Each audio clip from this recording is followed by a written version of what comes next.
Hey guys, this is Brock Heasley from Fresno, California with the 205th. Thank you. Thank you very much. I can definitely do that. All right. What if you could unlock the lives of the people around you? What choices would be most important? Who would you save? And who would you bring to justice? What would you do with your life if you knew it was going to happen from start to finish? And what if things went wrong? That's the story of the 205th. It's the story of McKay Stevens. He's an 18-year-old, seemingly, but in reality, he's been alive for thousands of years. He is someone who, when he dies, his life, it starts over again, and he has all the memories of his previous lifetimes intact. And McKay is friends with Josh. Now, Josh is a typical 18-year-old from anywhere USA. He is brash, he's impulsive, and he's young. And so why is McKay friends with somebody like Josh? Why is Josh friends with somebody like McKay? The real story of the 205th lies within that friendship.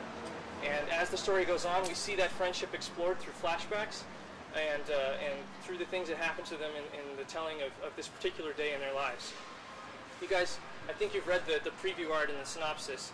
And if I could take you just a little bit further into the story, when McKay reveals to Josh exactly what happens, what is going on with him, what his true nature is, Josh, obviously, he doesn't really believe him. He doesn't believe that anybody could really repeat their life like that and still remember and all that stuff. So he tells him, he challenges him, and he says, you know, tell me about my future. If you know so much, tell me what's going to happen to me. He says, I bet you can't even tell me what I'm going to do tomorrow. And McKay replies, you know, it's not how you think. The reason I can't tell you about what's going to happen to you tomorrow is because you died today. And that's when we begin to understand the true scope of the 205th. That's when the story really takes shape. The scope is in its themes: friendship, love, death, faith, revenge.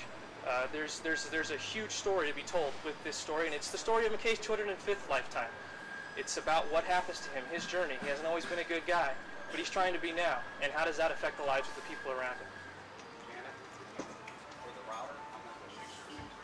So, actually, we weren't able to read this. Oh, I'm sorry. So excuse me if I'm going over something that's already in No, here. please do. But who are the villains? What is the evil that he's dealing with, or is this really not a superhero in the traditional sense? It's not a superhero in the traditional sense, in that he doesn't wear a costume or anything like that, but he is a superhero in that his real power is his knowledge. Having lived so many times, he has an incredible amount of knowledge about the people around him, and he uses that to do the right thing. The villain for this first story is this guy with the gun, and we find out who he is as the story goes on. He's somebody they've met previously in the story, and what exactly he's doing there has a lot to do with the consequences of the story. But also, I have ideas for past that story, having his past lives come back up. He was involved with the mafia. What happens if he gets back in with them? And he's trying to be a good guy and all that. And that spins out of this first story very organically. Dude, I think this is a very exciting idea, and it's great art, great presentation. I feel like it's kind of a combination of crime and sci-fi elements. Sure, a lot. yeah, for sure. And it seems like it has actual heart, which is rare in these types of stories. That it's really based on a friendship.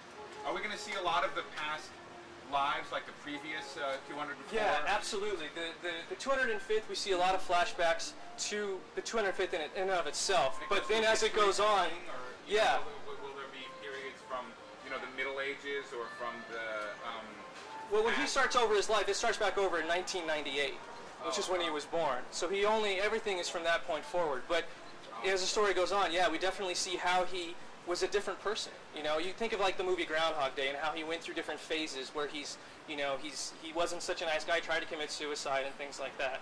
And yeah. First of all, you committed the cardinal sin of pitching. I don't assume that anyone's read anything ahead of time. Okay. We walk into a studio, for instance, the first time they've heard or seen anything is as their assistant walking you in.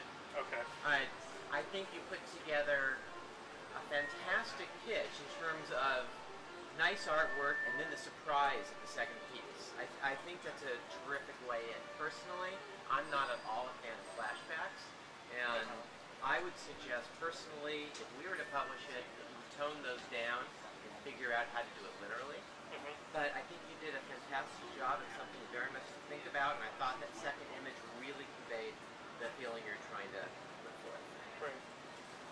very much. Thank you. Exciting stuff.